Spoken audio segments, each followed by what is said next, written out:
Hey Dee, do you realize that this episode is coming out in October? How is that possible? Time flies, I guess. So we better get started before it's November already. I will get us started. Welcome to the Garden Angelist, where we chat about flowers, veggies, and all the best dirt. I'm Carol Michael from Indianapolis, Indiana. I have a suburban garden measured in square feet. It's about a third of an acre. Oh, who am I? I'm Dee Nash from Guthrie, Oklahoma, where I still have a large garden out in the country. We are Garden Angelists because we love gardening. We want you to love it too. Do we really love gardening right now? Oh, Yes, we do, yes, Dee. we Go do. ahead. Go Yes, we ahead. do. We aren't afraid to tell all of our gardening secrets, the good, the bad, and lately the ugly. But let's move on to this week's episode. Tell me about your garden. I'm sure yours is, all spiffy and awesome. And look at all that work you did. Well, let me explain. So we recorded on Sunday and now it is Thursday. So in 4 days, my garden has gotten nearly 2.5 inches of rain, which is lovely. Yeah. So I ran out there and fertilized my lawn with some organic stuff. Picked a few tomatoes. They're still producing. I did not pick a bunch of peppers because, frankly, I just don't know what I'd do with them. Mm-hmm. Yesterday, I mowed and trimmed the lawn. I've got all my houseplants watered, and I've been experimenting with rosemary that I brought in. I had 3 pots of it that I had purchased as seedlings this spring. Mm-hmm. So I got one in the east window, one in the west window, one in the south window. And so far, the east and west windows are doing better than the one in the south window, which I will now point at right there. Okay. So, anyway, that's my 4 days. So the one in the south window, do you think it's just getting too much sun or, on its little, you don't know. No, Okay. no. Okay. Well, in my garden, not much has happened. I've worked. I worked yesterday. I'm working tomorrow and Saturday, which I'm really enjoying. Good. What have I done in the garden? Not very much, just kept it watered. And I need to take some cuttings this weekend if I'm going to do that. And really, I don't think I'm going to do as many cuttings as I've done in the past. I think I'll just take cuttings of the false vervain because it's kind of hard to get. So Oh, yeah. Yeah. I If it's might take easy to it. buy in the spring, you might as well just buy it in the spring. Well, and the thing about coleus cuttings is that they attract mealybugs. And I Yeah, had a nobody needs that. mealybug Nobody explosion needs last that. winter. I don't want to do that anymore. So let's do question of the No, we week, do which, favorites. The question comes after the favorites. well, why is the question in front of the, I don't know. You put it in the wrong spot. It's down there. Down there. You see it down there? oh, why is it up here too? Okay, well, I don't anyway, know. what's your favorite this week? My favorite this week is glass gem corn. I picked some more of it this morning, actually, and it's so pretty. And everyone looks completely different. You're like, I this is love all it. It's coming from the same beautiful. packet of seed, but it's beautiful. And so this time I was able to shuck it, and then I got that dried silks behind it, or not the silks, the Husks. wrapping The husk. husks. Husk is It the took word. me a minute. I don't know why I'm so Husk. sleepy this morning. I've had coffee. I just am sleepy. But yes, corn husks. Yes, and so I have a You nice pulled little them tail of corn behind husk. it and you Yeah, made and it it's look very cute. cute. Yes, Yeah. I don't know what I'm going to do with them. They're laying in the counter, and I thought, I hope there aren't a bunch of bugs in here. So when So, I did it years ago, a couple of years ago, which I think it's beautiful, I actually dried it and then I popped it. It didn't pop very well, I have to say. no, no, It was yeah, it it's was very tricky not, to get the right moisture content yeah, it so didn't that you work have very good well. popcorn. Nobody has time for that. What is your favorite this week? My favorite's variegated Mexican bush sage because I pulled the bush sage, well, I eliminated it in my very front beds because they're gone, right? And so I could have dug a piece of it up, but it's really hard to dig. So I went and actually bought some that has the variegated. So the calyx is one color and then the other piece is another, it's white. Sure. So I'll take a picture of it. It's really pretty. Yeah, that's my favorite this week. Cool. Cool. All right. Now we can do the question of the week. So at the greenhouse, this is my number, and also garden. And by the way, I am doing garden coaching and I've got plenty of time, even though I'm also working at the nursery. I've worked 2 people in this week. So the question of the week that I get asked the most by everybody right now, because it's been a rainy year in Oklahoma, so the Uh-huh. deer are exploding this year. You God people, love them. you do not want deer in your garden as much as Nope. possible because they are tick-ridden flea bags. That's what they are. And so that's one reason. The other reason is they'll eat everything almost. Yep. But so people are like, what can I plant that is deer resistant? Carol, I have a question for you. Are violas and pansies deer resistant? Oh, heavens no, they wouldn't be deer resistant. No. Are daylilies deer resistant? No, How no, about they've eaten all your hostas? Dale. How about No, hostas? No, no, none of no. these. So we came up with a list of ideas of plants that, as a general rule, are deer resistant. I thought of two more right off the top of my head, but go So ahead. you listed this. Plants with scented leaves. Yep, they don't like scented leaves. So all those scented pelargoniums that I have just sitting on that tiered stand, they never touch them. And then plants with silvery leaves. We've talked about that before. Yeah, lavender would fit both of those bills. So would a lot of Yeah. salvias. They don't like stuff that is silvery. And we've talked about that many times because it has little hairs. And so it doesn't feel good in their mouths, little creeps. And so there you go. Spiny plants, things with little spines and thorns. They don't want to get stuck. So they don't, do they bother your roses? Yeah, they'll eat roses because roses are in the apple family and there aren't enough No. prickles for them. Ah, But do not put your succulents out that don't have spines because they will eat those like I mean, it's amazing how fast they eat that's those. dessert. That's they love those. And then there's the poisonous plant category. And the poisonous plant category would include hollies because they're ilex. A lot of them are Ilex vomitoria, which gives you a clue. They do not eat hellebores. Hellebores are poisonous. They do not eat yews, either spreading or vertical, because they are again poisonous. So anything that's poisonous, including milkweed, they will That's not right. eat any of the milkweeds. And a lot of native plants don't get overgrazed either. Huh. That's interesting. Well, they're native and, they'd much rather have your hosta that you spent a fortune on or your daylily. Yes. So one of the Yes. things I'm going to do is down in the lower garden in the back, I'm going to pull out a bunch of those daylilies this year because if they're just going to eat them, why would I have them? Exactly. Also, I And have then, noticed, oh, and they do eat hydrangeas, people. So there you go. But you can sometimes surround your hydrangeas with coleus, and they don't like coleus. They are fuzzy. hmm, yeah, that's true. So there you go.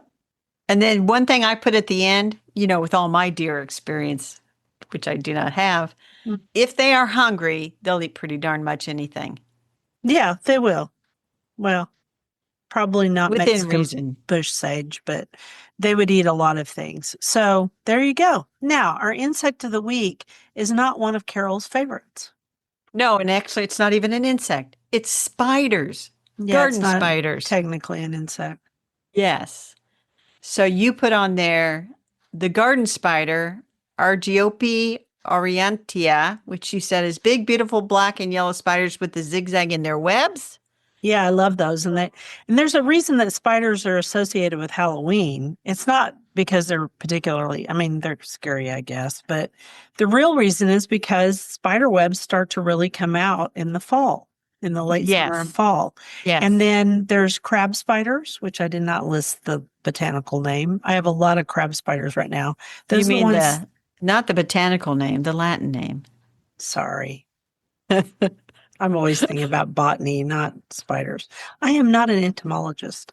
Anyway, crab spiders sit in your flowers and wait for insects to come. And I have one particular one that is very successful in some salvia. That little girl has just killed a lot of things. I have seen a few crab spiders. The spider that I think was by my back door when I looked at the pictures of the extension article we're going to link to Mhm. from Wisconsin, I Barn think it was spider. more a barn spider. I figured it was a barn spider because they love to hang out next to places that have light.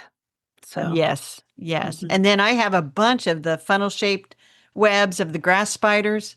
Actually, I Hmm. have some bird's nest spruce in the front, and there's tons of little The webs all little through there. tunnels, the little tunnel webs, Yeah. because if you touch the edge of that web, they come running out. And then there are also the jumping spiders, which are just kind of adorable. They're fuzzy, small, black, hang out by your mailbox, different places, and they jump and they look super fierce, but they're so small. So Yes. so Yeah. small.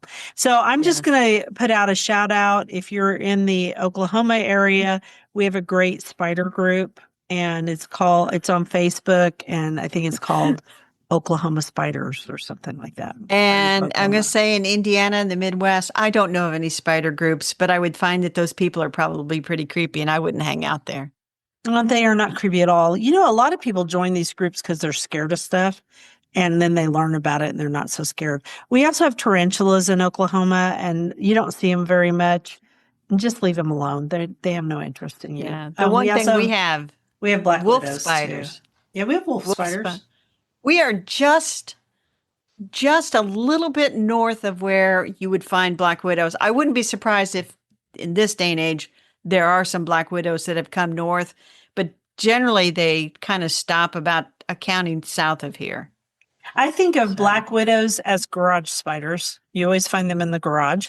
I think of brown recluse, which I dislike, I have to admit, and also wolf spiders as house spiders. They seem to always be in your house. yeah, I do see wolf spiders in here occasionally, and their lives are short-lived once I see them. And I I let think them of the brown outside. recluse. The brown recluse is a woodpile spider. But they get in our clothes. I mean, they're pretty prevalent here. People get bit a We no. lot. This is creeping me out. I'm going to talk about flowers now. Let's do. Autumn is my season, dear. It is, after all, the season of the soul, and that is Virginia Woolf from a letter that she wrote to somebody. She definitely had an autumnal soul. Okay, so flowers. We decided because this is what I'm doing now all the time Yeah. is we would talk about refreshing your fall pots, which when apparently the girls listen to us. So they're going to be amused when they hear this topic because that's all they're doing right now. So, here are your options. Well, wait a minute. Let me make a comment and have a question first. Okay. Do you start your fall pots from scratch with all new stuff, or are there some summer annuals that you would leave to keep growing for a little while? I think it depends on your mood and what you want from that fall pot and how long you want it to last. So, Oklahoma has a very interesting fall. It is, and I talked to a lady about this yesterday at the greenhouse. She kept saying, "Will that overwinter? Will that overwinter?" And I was like, "Okay, pots are 2 zones colder than our zone, which makes them zone 5 here. And where you live, they would have to be zone Four. 4. Okay. So, no, most of the stuff won't live. Now, there are some evergreens that live just fine. If I'm doing my pots and I decide to refresh them, and I just had a wild hair right before we came on, I was like, I think I'll go out there and I'll just rip everything out because I'm in a mood. But no, I tend to leave some things in and then I put in around it. But everybody's different. Well, in my case, I don't have near as many pots, but I have all those salvias in the back patio. I just leave them. I don't do a fall planting back there. And I Yeah. plant some pansies and violas in the front.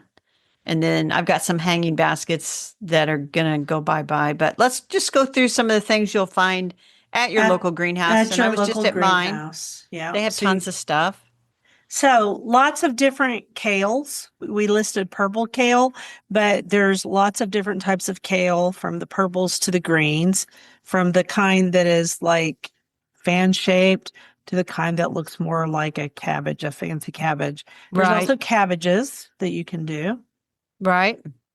All right. Next is the classic mums, which I don't put mums in my pots.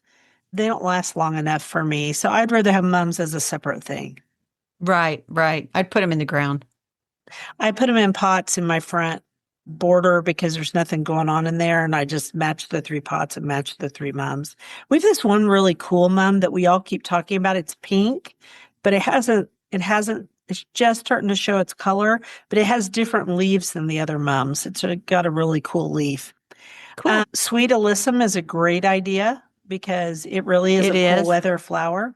Yeah. Now back up to mums because Yep. something not on our list is there are those asters that you can buy. If you want more in the blues, you Yeah. can get some flowering asters that are pot grown and they're like moms. They're just, a Yeah, big they're not mound. they're not garden asters. No, They're sticking in a pot asters. I haven't had they just don't bloom very long for me. no, no. So I It don't would want be to an spend the instant money color. on them. All right, Crotons. It says Carol is not a fan. Well, I'm going to guess that you're not a fan because it's already really cool there. And It's here, not really cool yet. well, they like hot weather. They like hot weather. I was gonna say So I guess yeah, they have some there's crotons, some really crotons. pretty ones. I'll take some pictures of them. And then the next one you should say, because you're the biggest fan of them of Pansies all and time. violas, but they're tricky because that hot weather, I lost some of the violas in the heat. Yeah. Went to the greenhouse and they don't have any more violas. They got plenty of pansies. And I thought, I don't really want to do pansies. I want to do violas. So I might have to go Yeah. someplace else. But anyway, they don't like the heat, but once it's cool, they're fine. They do great. And actually, in my world, they overwinter sometimes in the ground and they'll last well into fall and almost, into December, depending on our weather in pots. So, one thing I wanted to say is we now have cascading pansies, which we didn't used to Hmm. have. And the violas cascade really well too. So, you can use them as a hanging plant. And Well, I will then, say to that because I was just talking to Courtney at the greenhouse. yeah. So they've gotten what they're called the cool wave pansies, Hmm. which are trailing. But in 2026, they got a new line called Top Wave. And I Oh, said, Hey, interesting. Courtney, look at these.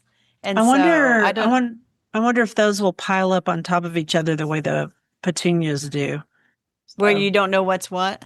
yeah, that'll be kind of fun. I don't know, but the Top Wave, they have a lot of new colors. So I had sent her a link and said, Hey, if That's you're cool. ordering, because they We have to order also, now.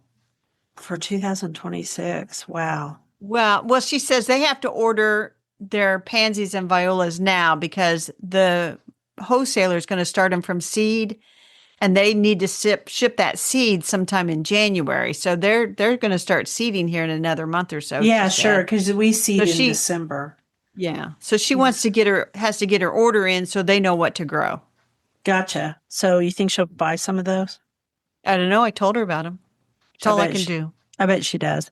So the next ones you mentioned were coxcombs, which are celosia, which are part of the amaranth family. Therefore, deer will eat those too. But we use those a lot in pots because they add a nice vertical element and you need some verticality. And then you brought up cone flowers, and there's so many on the market now. Did I bring up coneflowers? I thought you made that list. Oh Maybe well. I did. Maybe I did. Coneflowers are great if you can get them to come into bloom at the right time. And there's a lot of those. Rudbeckia. There's some new Rudbeckias that they sometimes have too, but I don't know. It's interesting because a couple of our nurseries are not carrying coneflowers like they have in the past. And then grasses. Grasses make a great central element.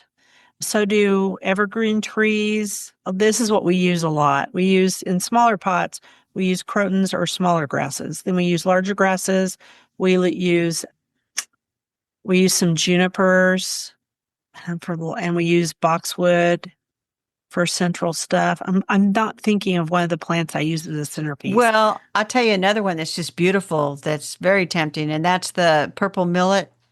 Oh It's great yeah. big. That's a beautiful one. Yeah, if you can find it. It's been hard to find. We have great big purple grass right now, which is not the millet. It's one of the princess grasses, which is a pennisetum, but it's going to have to go in a really big pot because it is big. So some of that. And then you can, This is my contribution, this next thing. right, right, because you can do that. Can I say the thing about the trailer and then you'll talk about nestling? Yes. Because the Yes. last thing we do is nestle. Yes.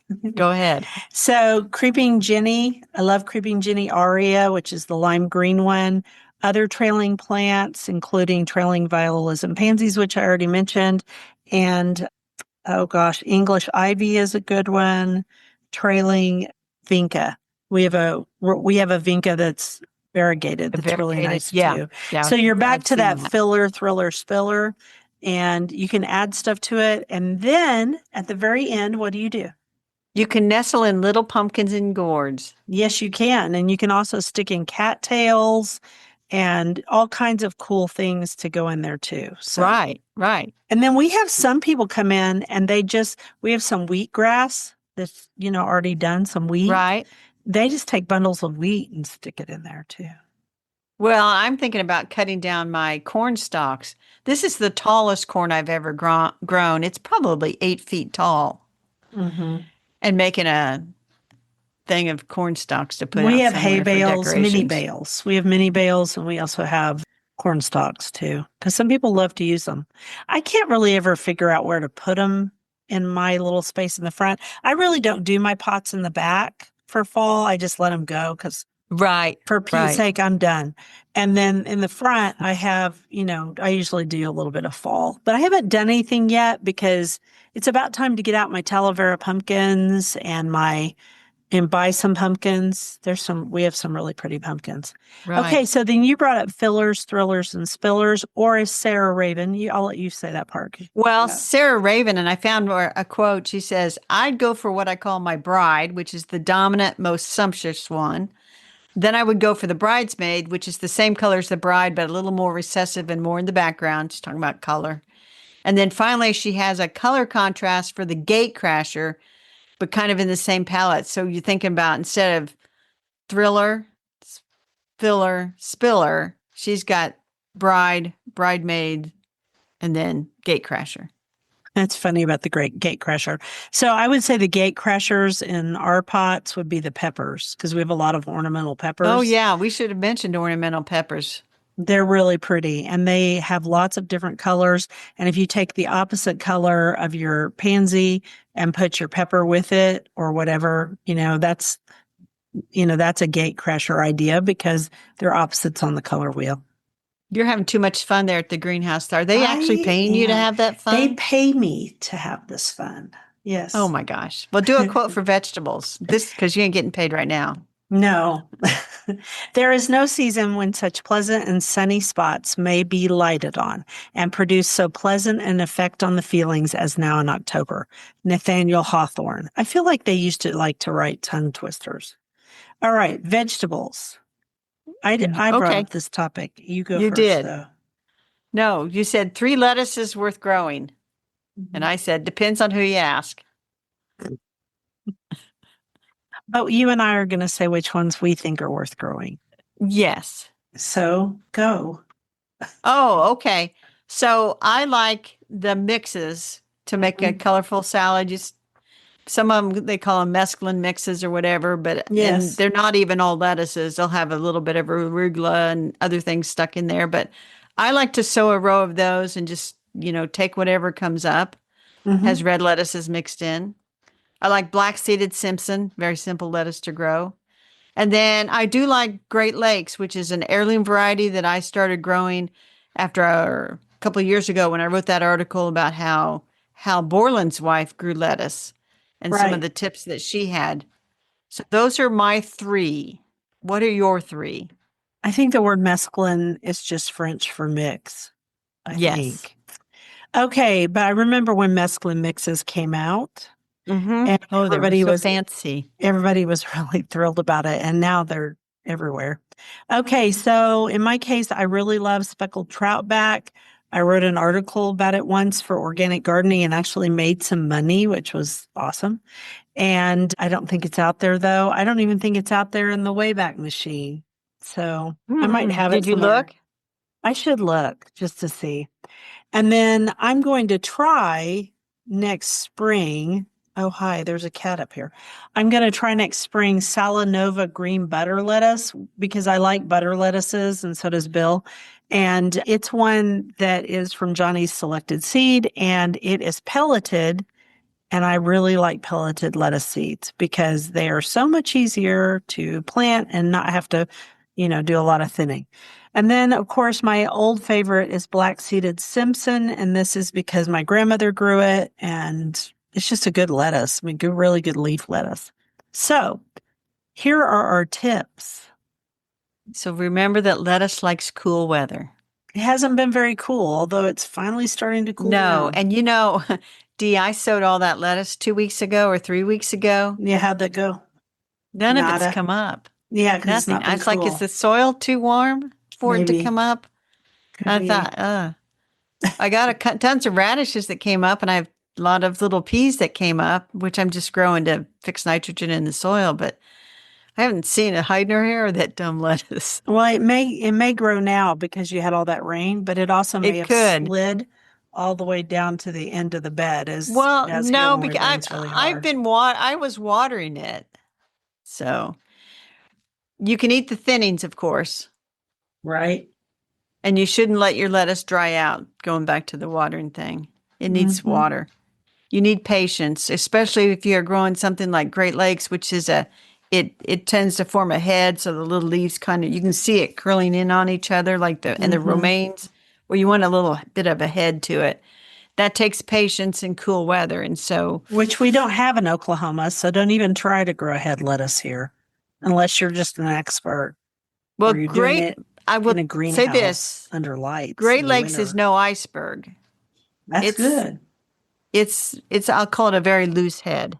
Okay, loose heads you can do, maybe. All right, so once lettuce bolts, you should pull it out because it's trying to set seed and it has become bitter. But here's the clue. Here's a clue.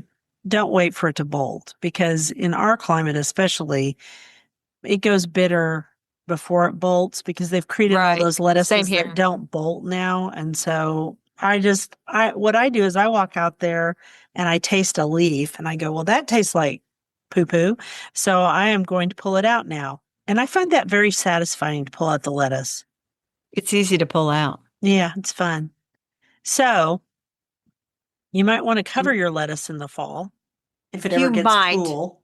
If you have a nice little stand of lettuce and you see frost is coming, but you also see that after that it's not going to frost for a while, Hmm. then it might be worth covering it. But if you're going to have frost after frost after frost, I wouldn't bother. Let it go, man. Let it go. Let it go. Everybody needs a rest, including the garden. The garden needs a rest too. All right, next quote. Secondhand books are wild books, homeless books. They have come together in vast flocks of variegated feather and have a charm which the domesticated volumes of the library lack. Besides, in this random miscellaneous company, we may rub against some complete stranger who will, with luck, turn into the best friend we have in the world. Virginia Woolf. We do not have a used book on the shelf, Dee. Not this time. We have a new book, We and have, we love her. oh dear heavens, My Garden, A Year of Design and Experimentation by Jacqueline van der Kloet. Thank you to Timber Press for sending us review copies. Dee, look, I marked a bunch of pages to talk about. I see that. Good. I think I This is have a read this book. I think this was released. I might be wrong about this, but I have read a version of this book already. I But don't know. So she has this book, Growing Bulbs in the Natural Garden. I have that one too, but that's not it. It might be called Color Your Garden. It might be called, I don't no, it's not Color Your Garden. I have that one too. Anymore? know. Okay, so I think you go ahead and talk about the stuff you flagged, and I'm going to look it up because I'm just sure I've read a version of this. Well, you look that up because I don't think I've read a version of this. And so Jacqueline starts, she goes month by month, and Uh-huh. she starts in September with the garden, Yep. and she has beautiful photos, and she just goes month by month with what she's doing in her garden and what things are happening. And she Okay. says, Okay, so okay, go say it ahead and say what she says, and then I'll no, go tell you. ahead.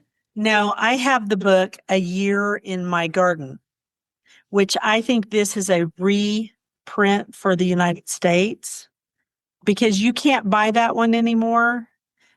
I mean, you can, but it's like $64. I bought it back in August of 2022. But when I started looking at this, I was like, wait a minute, I know this book. And so, because I read that book cover to cover. Yeah, even this is the same. Yes. It's just smaller. It's a smaller size Well, imprint. I don't have Even that the other one. pictures are the same. You keep going and She says in the intro, I am best known for my work with bulbs. True that. yep. And it's true they are my favorite group of plants, but I grow many other plants in my own garden. I had been longing for years to make a book about what happens in a garden in 12 consecutive months. I wanted it to be a guide for readers to give them the feeling that they were being led by the hand to understand step by step the interaction between what you do in a garden and what the garden does for you. It is this Mhm. synergy between practical details and instinctive experiences that I hope to share here. How one looks at the different seasons, for example, and how to learn to appreciate the beauty of each season. And she does So have those yeah, she pictures. does. She does. She goes from, and she does it each month and tells you what to do. Now, we live in the US and we live in the middle of the US, so our weather is slightly different from hers.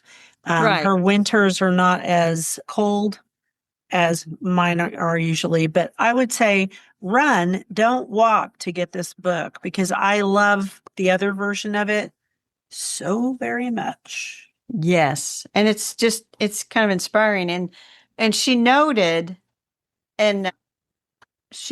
that and she said in the Dutch version, because this introduction must be for the American version or the English version, Hmm. she said she noted that some people like to just read September and September and October and October. And so this book starts in September. She feels like a month to month book.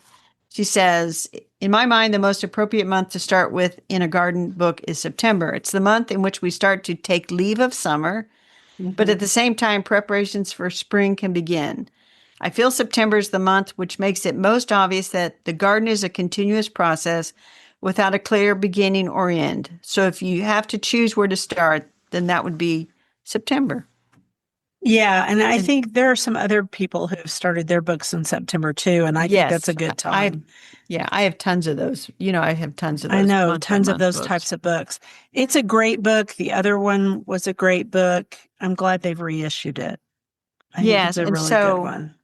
for October, this is a cute story. She said, more than 25 years ago, I was planting bulbs at the end of October when Carol, the little boy next door, who is now a very tall man in his 30s, came to ask what I was doing. I had to switch to language he could understand and explain that I was putting little presents in the ground, which would appear automatically in spring, and that all these funny shaped little balls, which felt quite dry, were called bulbs, and that they would be first go to sleep all winter long and then would wake up again when the sun started warming things up in the spring. He swallowed the story. After that, he regularly came to ask me how long it would be before the presents appeared above the ground. And that's how I feel every autumn. Planting spring flowering bulbs is like giving yourself a present you can enjoy in a few months' time. It's lovely. It is lovely. It's a great, it's a great book. I think it's one of the best ones. She and Klaus are really good writers and they have a different sensitivity. Just know that some of the stuff that they can grow, we really can't grow. And also some of the things they can find, we can't find. But I love that she has a section in each, I think it's each month, where she talks about her favorite plants and she Right. talks about them as color. So you can take her color, like you might not be able to find, say on page 72, 73, you might not be able to find Ageratum, Houstonium, Red Sea, but maybe you can Right. find another one. And don't plant Liriope because Liriope is a nightmare. But here's Verbena bonariensis lollipop. You could grow that. Yes. Hang on. I'm going to look up the hardiness zone for the Netherlands. Okay, you can do that. I'm going to see what it is. I think it's zone 8 because they do get snow, but they don't. Okay, so the Netherlands ranges from 7B to 10A. There you go. So, Zone 8's right in the middle somewhere. well, this other one says it's really 7, 8, and 9. Yeah. So it would be kind of like what? Here, North Carolina? probably more like North Carolina because the humidity is better. But Oklahoma is 7A, 7B, 8A. And then the northern part of Texas is 8A and the middle Texas is 8B, I believe.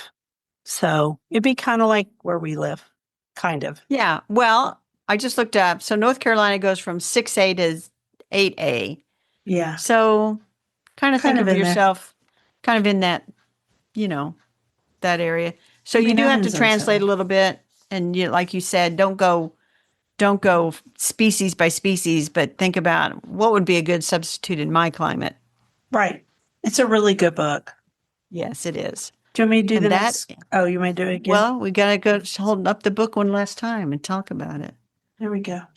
So that it is My Garden, A Year of Design and Experimentation by Jacqueline Kloet from Timber Press. Thank you for those She's a really nice copies. person, too. You and I heard her We met speak, her. and we met her. She's really great. I was trying to figure out where were we when she spoke. Was that In in Buffalo. We were in No, Buffalo. Buffalo was It was also the lady who did braiding sweetgrass. Different Buffalo. We've been to Buffalo more than once.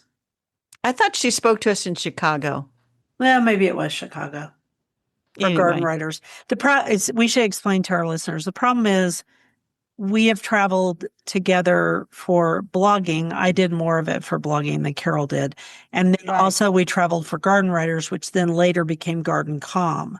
So we've been all over the place. And then I traveled right, overseas with a couple of groups. So right. And this I've this is been the to the part where Netherlands. I like to tell you that she signed my book, Color Your Garden. Yeah, you've told me that before. I like to Um, rub it in. I know. And so I'm going to Do rub the in now that I've been to the Netherlands twice. All do the right. quote. See, she doesn't like it when I rub it in. My beloved October has returned with its brilliant colors, cool temperatures, and sunny, cloudless azure skies, and I must enjoy it before it escapes for another year. Peggy Tony Horton, and it's a book called Somewhere in Heaven, My Mother is Smiling. Interesting quote. And that brings us to dirt. Ugh. Yeah, this is a good topic, but ugh. It's a very good topic. And so there's a network of public gardens, and it's called the Midwest Invasive Plant Network. Mm-hmm. And they have an organization called Public Gardens as Sentinels Against Invasive Plants. Yes, what they do is since they have a lot of plants that normally are brought in from other countries and stuff, they basically monitor. And if they see any plant that's starting to self sow or get itself out of control, they start looking at it more critically, and they will actually remove plants if they think they're bad. And there's a little video we're going to link to that you can watch that kind of explains what they do. It's really actually pretty important work that they're, Yeah, it is. It's extremely important and work. like they said, if they had been doing this 100 years ago, we would not We wouldn't have have kudzu. we wouldn't have kudzu. We wouldn't have Asian honeysuckle. Mulberry. We We wouldn't have wouldn't, mulberry we weed. Oh wouldn't my have gosh. calorie pears everywhere if they had Oh been, my you gosh. know, collaborating with one another. So Honeysuckle. all the above. They do that and says due to their unique status as living museums of plants from around the world, public gardens and arboreta can play a unique and proactive role in assessing which non-native plants exhibit invasive tendencies. They have access to staff expertise to observe the reproduction and spread of plants that are not well known, may not be available in the trade, can make recommendations about these plants' capacity to become invasive based on their observations. And so it's important work, and we'll put a link to it to alert people to this.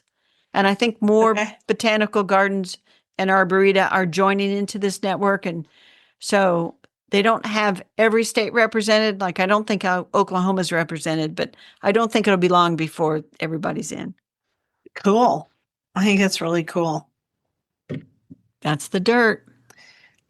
Okay. So I was looking something up while you were talking about that too. So our rabbit holes are mine is. Wait, I got to do a Oh, quote. I got sorry. to do a quote. Sorry. Keep going. Autumn serenades the breeze into dancing a cha-cha-cha. The mountains echo in the background.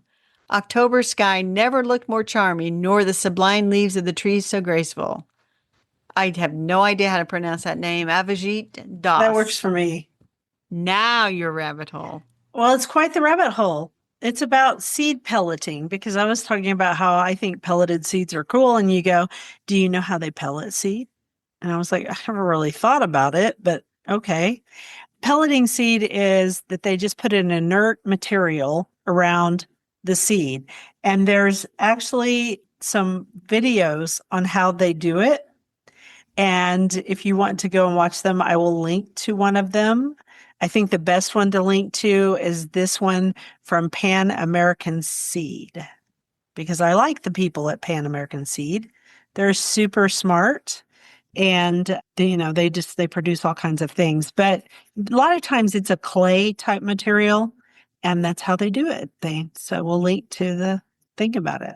I've heard sometimes they use like a cornstarch mixture. They probably do, yeah. Or tapioca starch, or something it has to be something edible, though. You can make your own pelleted seed if you wanted to. Yes, you can. There's a whole bunch of people who make it. And of course, that brought me to thinking about seed bombs, because seed bombs are just large Right. versions of pelleted seeds. So, same idea. Well, my mind went to seed tape, where people use like a thin, like a single ply toilet paper even, and they wet it down and they put the seed, and then they put that in the garden. But this all has to do with really small seeds. Like, yeah, I mean, radish seeds are pretty small. They're not that small. And then lettuce seeds are small. Spinach seeds aren't that small. What else would you pellet? I guess some flower seeds. There's a ton of flower seeds they pellet. Like, you remember when we had the seeds for Suncoleus? Yes. Those were pelleted. Those were a nightmare. Even being pelleted, they were a nightmare to try to sow. Remember those? Those were hard. Yeah. And then, another one, begonias. Begonia seeds, they pellet those because they're really hard. Petunia seeds are often pelleted because, again, yes, they're tiny too. They're really small. So there you go. All about pelleted seed. So we've only had 4 days. So how many rabbit holes could we really go down? Not too many, because I've been busy. I did write a blog post, but you said we might talk about that next week. Yeah, that's going to be next week's topic. And I did a quick dive down into a rabbit hole for the next Lost Lady of Garden Writing, because that'll come out next. It'll come out next Wednesday. Cool. And I found a very interesting woman that, she's from Vermont. Oh, cool. And that is it. Let's talk about our commissions. Go forth and garden, Dee. Lord, no. I'm tired of gardening. I garden 3 days a week for work. What am I going to do? I'm going to water, because that's what I'm still doing. And I'm actually going to empty a few pots because I'm tired of watering them and they don't look very good, and it's time to let them go. So I'm going to let those go. And then I really do need to start taking cuttings, but I'm just not interested. I hope you don't regret it in the spring. If, like you said, was it false vervain you were going to take cuttings of? Yeah, that's not hard. I can take cuttings of that. I just don't have to. I mean, here's the good news. My garden is not as big as it was. So I don't have to fill the holes as much as I used to. That's good. That part's happy, but I am going to have to fill some holes, and I really need to dig up that rose bush that has rose rosette disease. Boo. I thought you were doing that last week, Dee. Yeah, no, I didn't. So I'm going to get my microgreen farm set up for sure this by the weekend, because my talk is coming up like in 2 weeks from Monday. So I need to get that. And then I have the other talk that I'm doing like the day before, blah, blah, blah. I got to get all those taken care of. Out in the garden, Mother Nature is kind of in charge right now, because other than watering when I need to, and I haven't because it's been raining, doing some mowing, starting some cleanup, there's not a lot going on. I am going to take these hanging baskets out front that look kind of spent, quite frankly, and I did get some bird seed, so I'm going to take those down and put up my bird feeders, and so that's it. We don't put up our bird feeders until Thanksgiving, but, it's coming along. So it's our We Do Not Care segment. It's your turn to do it. I did it last week. I thought I did. No, you did it. Okay. You did. We do not care if the edges of the garden look a little messy. It's fall. They should be messy. Yeah. We don't care. Thank you for listening to The Garden Angelist. Hit that subscribe button so you don't miss a single episode. We publish every week on Wednesdays at 12 a.m. Eastern Time. If you subscribe to our Substack newsletter, you get a link to listen to the podcast a whole day early and links to the products we discuss. Please go over, not please, well, please is fine. Please go over to YouTube and see us in person. Full episodes show up on Tuesdays. So if you can't wait until Wednesday, you now have 2 days to get episodes on Tuesdays. And if you want to help support us, use our affiliate links. If you buy something after clicking through on them, we earn a small commission and it costs you nothing. Why is commission misspelled? You need to look at that. Or you can set up a monthly subscription through Buzzsprout. That's the company that hosts our podcast. Or make a one-time donation through PayPal. You also have the option of pledging your support on Substack, which we appreciate all of that. Yes, thank you to everyone who has done so. It helps us pay for podcast hosting. It was lovely to chat with all of you over the Garden Gate. Bye until next week. Bye, everybody.